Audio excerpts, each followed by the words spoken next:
Let's move over to the San Antonio Spurs. They paid a lot of money to acquire LaMarcus Aldridge, Brian. They gave him 4 years, $84 million.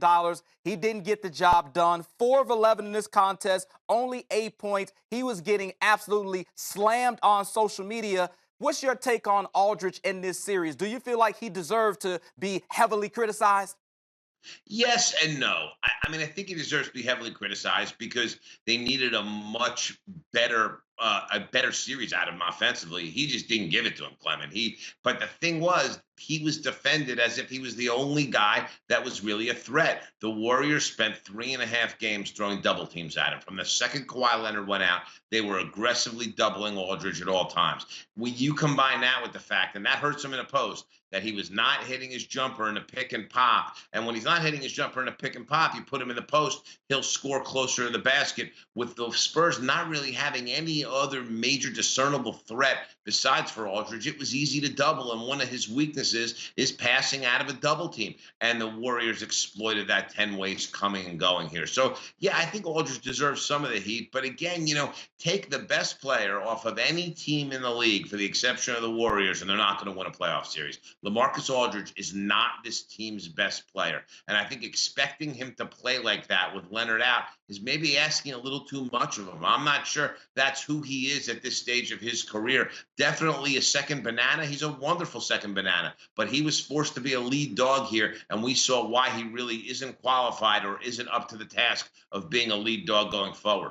Certainly, I agree with you. He faced a lot of double teams. He doesn't look like he was up to being a lead dog. Some people might say he hasn't really fit in San Antonio. What do you think about the fit? And do you think that he will finish out the contract that he earned, the 4-year deal, when he initially went to San Antonio? I actually think he will, Clement. Here's the thing. Greg Popovich is not throwing out 18 and 8 so quickly. And although Aldridge has had his issues fitting in here, ultimately, keep in mind, this is still a guy in game 6 in Houston with Leonard out that went for 34 and 12.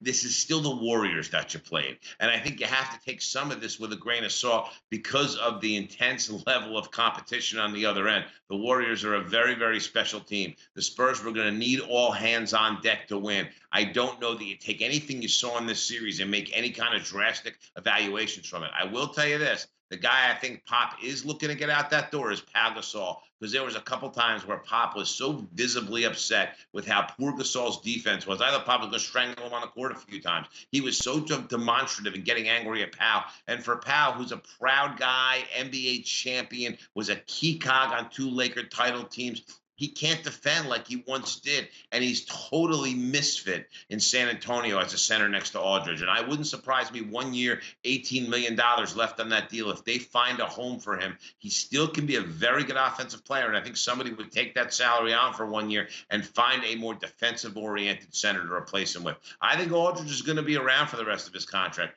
Powell's the guy I think they're going to get rid of. Yeah, I remember a sequence, I believe it was maybe towards the end of regulation in game 5, when Patty Mills missed the three-pointer and Popovich lashed into Pau Gasol. I don't think he set the screen. I don't think he played the play the way that Popovich wanted him to. Do you recall that sequence, that incident? I do. Pop went bonkers on him, but he Absolutely. also had a couple other times where he literally just yanked him right out of a game because his pick and roll coverage was that poor. And again, part of it's not fair to Powell. Powell did a great job in the second half of the Houston series when they double layered that defense, Clement, where they had Aldridge blitzing out beyond the 3-point arc and Powell hanging back in the paint. In the second half of game 1, Golden State made that null and void when they were trying to hide Powell on Pachulia, and they were using Pachulia as Curry's screener in the screen and roll, forcing Powell onto the perimeter, and he's got cement boots defending the pick and roll on the perimeter. And I think for Pop, understanding that, Powell needs to not make mistakes and be really smart with everything he does defensively, and he just wasn't. And it was very frustrating for Pop. So, yes, he definitely blew that screen with Mills, and Pop got huffy with him, but I think the frustration Pop has for him is palpable, and I think it's more on the defensive end of the floor.